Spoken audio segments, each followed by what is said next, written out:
أكبر الله أكبر الله أكبر الله أكبر الله أكبر الله أكبر الله أكبر الله أكبر الله أكبر ولله الحمد الله أكبر كبيرا والحمد لله كثيرا وسبحان الله بكرة وأصيلا لا إله إلا الله وحده صدق وحده ونصر عبده وعز جنده وعزم الأحزاب وحده الله أكبر ولله الحمد الحمد لله الحمد لله الذي جعل شهر ذي الحجة شهر مبارك وشهر عظيم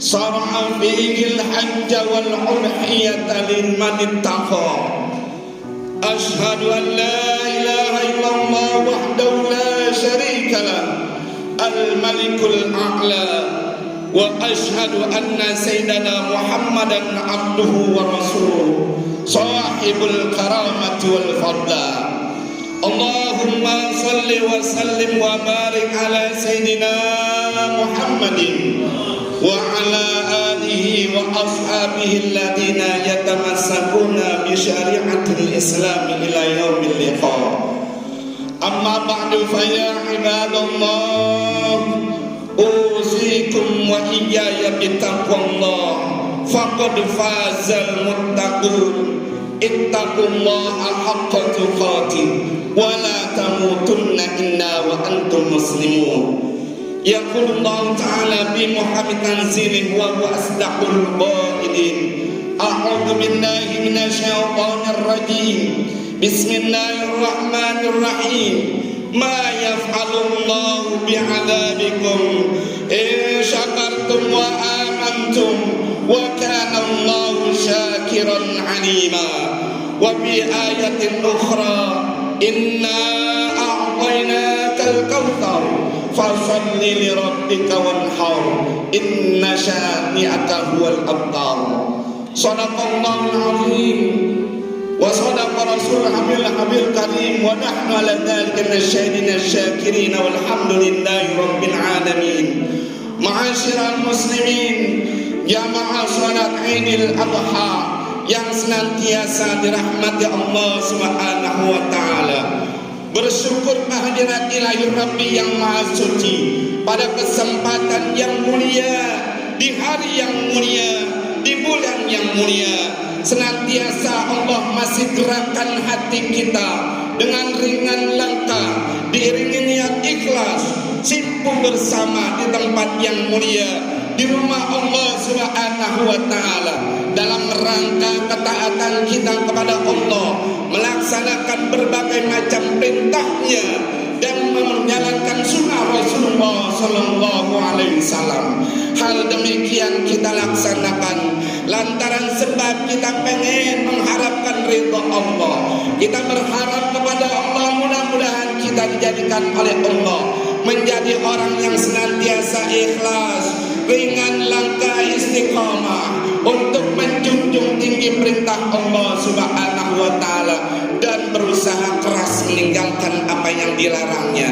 Karena kita tahu betul dan yakin bahkan hanya ketakwaanlah yang dapat menyertai perjalanan hidup kita di dunia saat ini. Siapapun orangnya yang ingin hidup bahagia dunia akhirat adalah kendaraannya ketakwaan kepada Allah Subhanahu wa taala.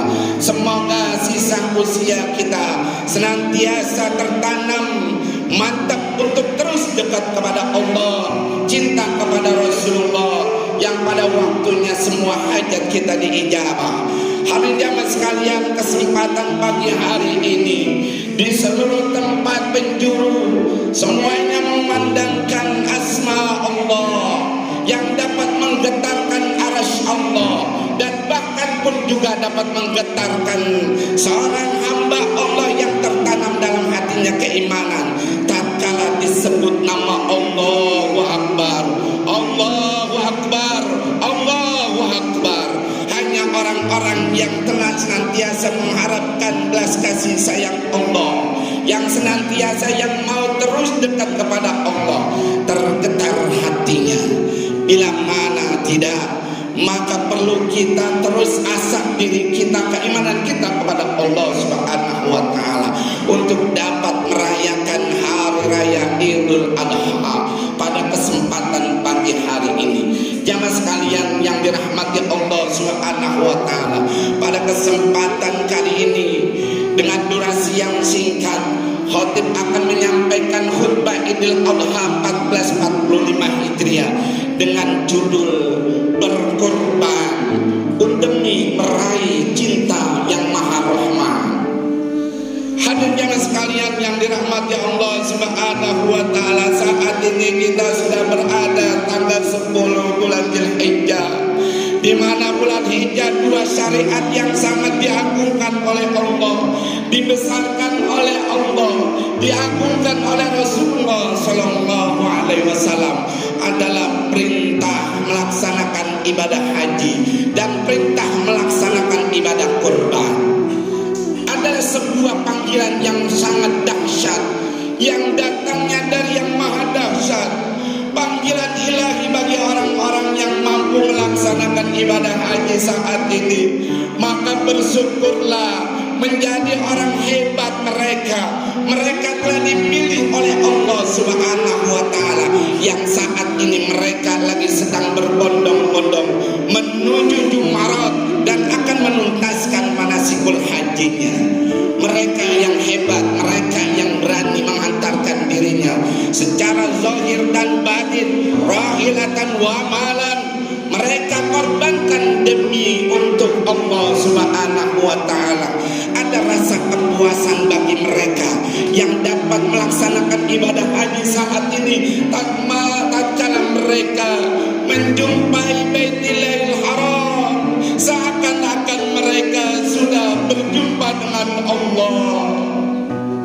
Hanya orang-orang yang ada iman yang mantap, yang hanya mengharapkan ridha Allah Subhanahu wa Ta'ala, menginjak pelataran haram, pelataran aurnya Ka'bah, mereka sudah tergetar hatinya, seakan-akan sudah berjumpa dengan Allah. Jangan sekalian yang dirahmati Allah Subhanahu wa Ta'ala, boleh jadi buat kita perintah ibadah haji liman istata'a ilaihi sabila bagi orang-orang yang mampu. Tapi bagi kita, apakah kita menumpung mampu untuk dapat melaksanakan panggilan ilahi yang maha dahsyat, maha rahman? Paling tidak kita adalah yang saat ini ada iman dan cinta kepada Allah dan Rasulnya. Maka ada kesempatan untuk berusaha untuk mampu melaksanakan ibadah haji. Paling pun juga tidak berusaha, paling gak kuatkan hati kita, niat kita untuk dapat melaksanakan ibadah haji. Jamaah sekalian yang dirahmati Allah Subhanahu wa Ta'ala, yang kedua adalah panggilan dahsyat, da'watul udhiyati, panggilan ilahi, panggilan Allah kepada umat Rasulullah Sallallahu Alaihi Wasallam untuk melaksanakan ibadah kurban. Ibadah kurban yang sudah kita terngiang di telinga kita, dan bahkan sudah terbayang di pikiran kita, dan bahkan pun juga sudah terserap dalam hati kita peristiwa pelaksanaan ibadah kurban yang terjadi dari Sayyidina Ibrahim alaihissalam, karamullah, khalilullah, yang diuji oleh Allah Subhanahu wa Ta'ala, yang begitu panjang harapannya kepada Allah, ingin mendapatkan sang kekasih, buah hatinya, karunia besar dari Allah. Namun apa daya, sekian lama, sekian tahun tak pun jumpa. Tapi jamaah sekalian, tatkala Allah beri karunia tersebut, lanjut usia terjadi, ujian pun juga tiba kepada Nabi Ibrahim alaihissalam terhadap putranya Ismail alaihissalam untuk disembelih. Jamaah sekalian, apa hikmah dibalik ini semuanya? Bagi Nabi Ibrahim alaihissalam, tatkala mendapatkan seruan Tuhan dalam mimpinya untuk melaksanakan ketaatannya, ketulusannya untuk mengorbankan sang kekasihnya adalah buah hatinya. Tapi jamaah sekalian, tatkala ini cerita disampaikan kepada anak yang anak yang dia cintai, apa yang terjadi? Tidak ada kata yang berat, tidak ada kata yang menyusahkan, tidak ada mulut terkatup bagi Sayyidina Ismail alaihissalam, melainkan tatkala diceritakan beliau sampaikan, ya abaya, wahai ayanda, laksanakan apa yang menjadi perintah Allah Subhanahu wa ta'ala. Ada sebuah perintah ketaatan yang harus dilaksanakan. Fa insyaallah saya dan engkau akan menjadi dan tergolong orang-orang yang sabirin, orang yang sabar. Jamaah sekalian, maka apresiasi yang sangat begitu tinggi mulia dari Allah Subhanahu wa ta'ala kepada Nabi Allah Ibrahim alaihissalam, qad saddaqta ru'ya inna kadzalika najzil muhsinin. Sungguh kau telah membenarkan apa yang telah aku berikan kepada engkau melalui mimpi untuk menyembelih seorang manusia kekasih engkau. Namun kau tidak ada kata, tidak ada keberatan. Engkau telah menepati janjiku. Oleh karenanya tidak ada balasan melainkan balasan yang amat mulia bagiku untuk engkau dan bagi kita semuanya, orang-orang yang dapat melaksanakan kebaikan. Jamaah sekalian yang dirahmati Allah Subhanahu wa ta'ala, maka dari itu jamaah sekalian, perintah ibadah kurban adalah perintah mulia yang datangnya dari Allah Subhanahu wa ta'ala. Maka bagi orang yang mensyiarkan mengagungkan perintah Allah, tertanda dan terbukti di dalam hati seorang hamba ada nilai-nilai ketakwaan, karena hanya orang-orang yang bertakwalah yang dapat berani dan totalitas melaksanakan perintah Allah dengan ketaatan dan ketulusannya. Dzalika wa may yu'azzim sa'airallahi fa innaha min taqwal qulub. Hanya bagi orang-orang yang dapat mensyiarkan mengagungkan panggilan Allah, seruan Allah yang maha dahsyat yang masuk ke dalam hati orang yang beriman. Tapi tidak semua orang yang beriman mampu melaksanakan perintah dan syiar Allah, melainkan hanya orang-orang yang bertakwa. Maka perlu patut dan kita tanyakan, kita adalah orang yang beriman, sudahkah ada ketakwaan di dalam hati kita yang tidak lagi memberatkan langkah kita, niat kita untuk melaksanakan perintah Allah Subhanahu wa ta'ala? Bila mana itu ada, pastinya dia akan berusaha untuk mampu melaksanakan perintah yang sangat dicintai oleh Allah Subhanahu wa ta'ala. Mereka nggak berpikir urusan dunia aja gua pikirin, urusan dunia aja gua bela-belain demi untuk mendapatkan kesenangan dan kenyamanan dari apa yang diinginkan.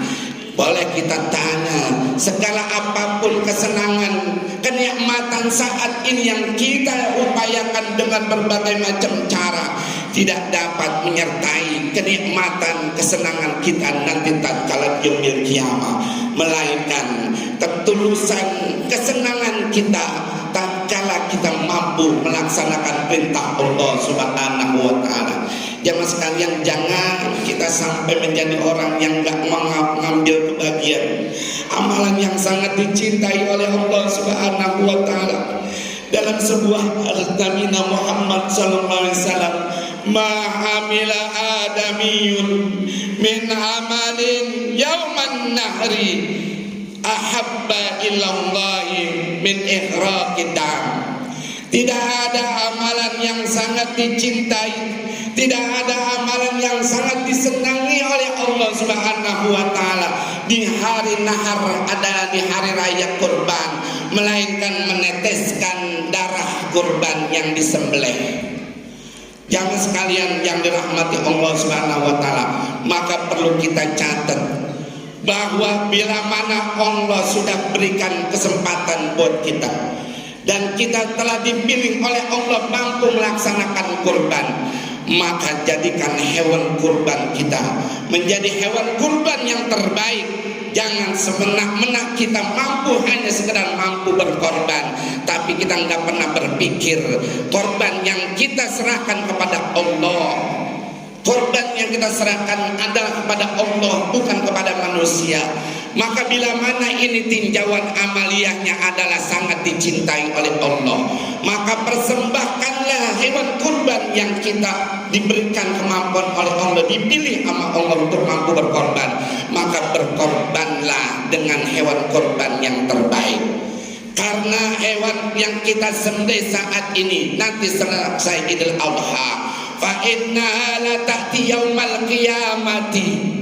Nanti hewan kurban yang kita sembelih saat ini, baiknya ataupun buruknya, maka banyak syarat jamaah sekalian untuk hewan kurban.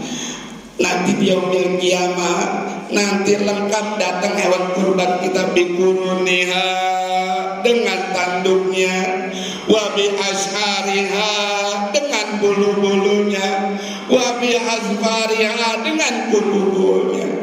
Jamaah sekalian, bila mana saat ini kita terus tatkala disembelih itu hewan kurban adalah dzabhu, berdoa kepada Allah, ya Allah ya Rabbana, aku serahkan hewan kurbanku kepadamu yang telah kau berikan kemampuan kepadaku, maka jadikan ini adalah sebuah lurus kecintaan aku sebagai hambamu melaksanakan tugas perintah yang sangat agung.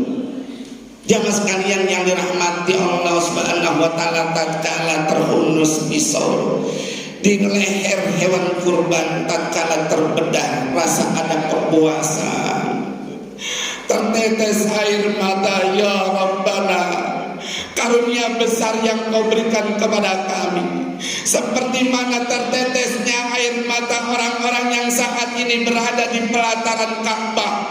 Mereka menyentuh Ka'bah, tergetar hatinya, mengagungkan Allah Subhanahu wa taala. Maka jemaah sekalian yang dirahmati Allah Subhanahu wa taala, hewan kurban yang kita sembelih bukan darahnya, dagingnya yang kembali kepada kita, akan tetapi adalah sebuah ketakwaan yang ada pada diri kita, yaitulah yang akan mendapatkan keridhaan dari Allah Subhanahu wa taala. Maka jamaah sekalian, pada kesempatan yang mulia ini, yuk mari bersama-sama kita niatkan untuk bisa mengambil bagian amalan yang sangat dicintai oleh Allah Subhanahu wa taala. Gak mampu berkorban saat ini, ada kesempatan lain untuk kita bisa mengambil bagian. Tadi disebut oleh Pak Tinitia, bantuin untuk merapikan, menertibkan hewan kurban saudara-saudara kita yang lagi sedang berharap ridha Allah Subhanahu wa taala ataupun amaliyah yang lainnya. Jamaah sekalian, sebagai akhir daripada khutbah singkat ini, yuk kita sama-sama renungkan nanti apa yang saat ini kita kerjakan lantaran ada ketakwaan kita kepada Allah Subhanahu wa taala. Nanti di yaumil qiyamah jamaah sekalian, dari sekian banyak rangkaian ibadah haji, ada yang namanya kerjaan melaksanakan sa'i antara Safa dan Marwah yang dikerjakan 7 kali balik. Kenapa di balik ini perintah 7 kali balik? Artinya jemaah sekalian, totalitas dan berharap ikhtiar dari sekian banyak ibadah yang dia lakukan untuk mendapatkan nilai yang agung dari Allah Subhanahu wa taala. Maka beliau Al-Imam Al-Syekh Abi Hamid Muhammad bin Muhammad Al-Ghazali, beliau sampaikan berkaitan tentang sa'i Safa Marwah, wal yatadzakkar inda taraddudihi baina Safa wal Marwah taraddudahu bainal kabtainil mizan bi arasatil qiyamah. Jamaah sekalian, di Disuruh kita ingat-ingat dan membayangkan dari apa yang kita kerjakan. Maka jamaah sekalian, jangan pernah cukup dan jangan pernah puas dengan kebaikan yang kita sudah lakukan, karena belum tentu satu amaliyah yang kita kerjakan itu mendapatkan ridho dari Allah. Maka dari itu berbolak-baliklah kita untuk terus mendedikasikan keimanan ketakwaan kita kepada Allah, seperti mana orang yang melaksanakan ibadah haji, melaksanakan ibadah sa'i 7 kali balik. Beliau Al-Imam Syekh Abi Hamid menggambarkan di antara Safa dan Marwah, laksana antara dua bejana bi arsatil qiyamah, di pelataran nanti di yaumil kiamah, tatkala kita dikumpulkan di padang mahsyar. Wal yatadakkar bainal kabdaini naziran. Kita suruh mandang, kita bingung memandang, menanti apa yang kita dapatkan tatkala itu. Kebaikankah yang lebih banyak ataukah keburukan yang lebih banyak? Jamaah sekalian, terombang-ambing hati kita. Maka mutaraddidan bainal adabi wal ghufran. Disitulah letaknya kegelisahan kita nanti, karena dia diletakkan antara dua bencana, antara adab dan ampunan Allah Subhanahu wa ta'ala. Maka jemaah sekalian, berharap kita kepada Allah Subhanahu wa ta'ala, nanti tatkala kita dikumpulkan di mahsyar yaumul qiyamah, kita dapat memandang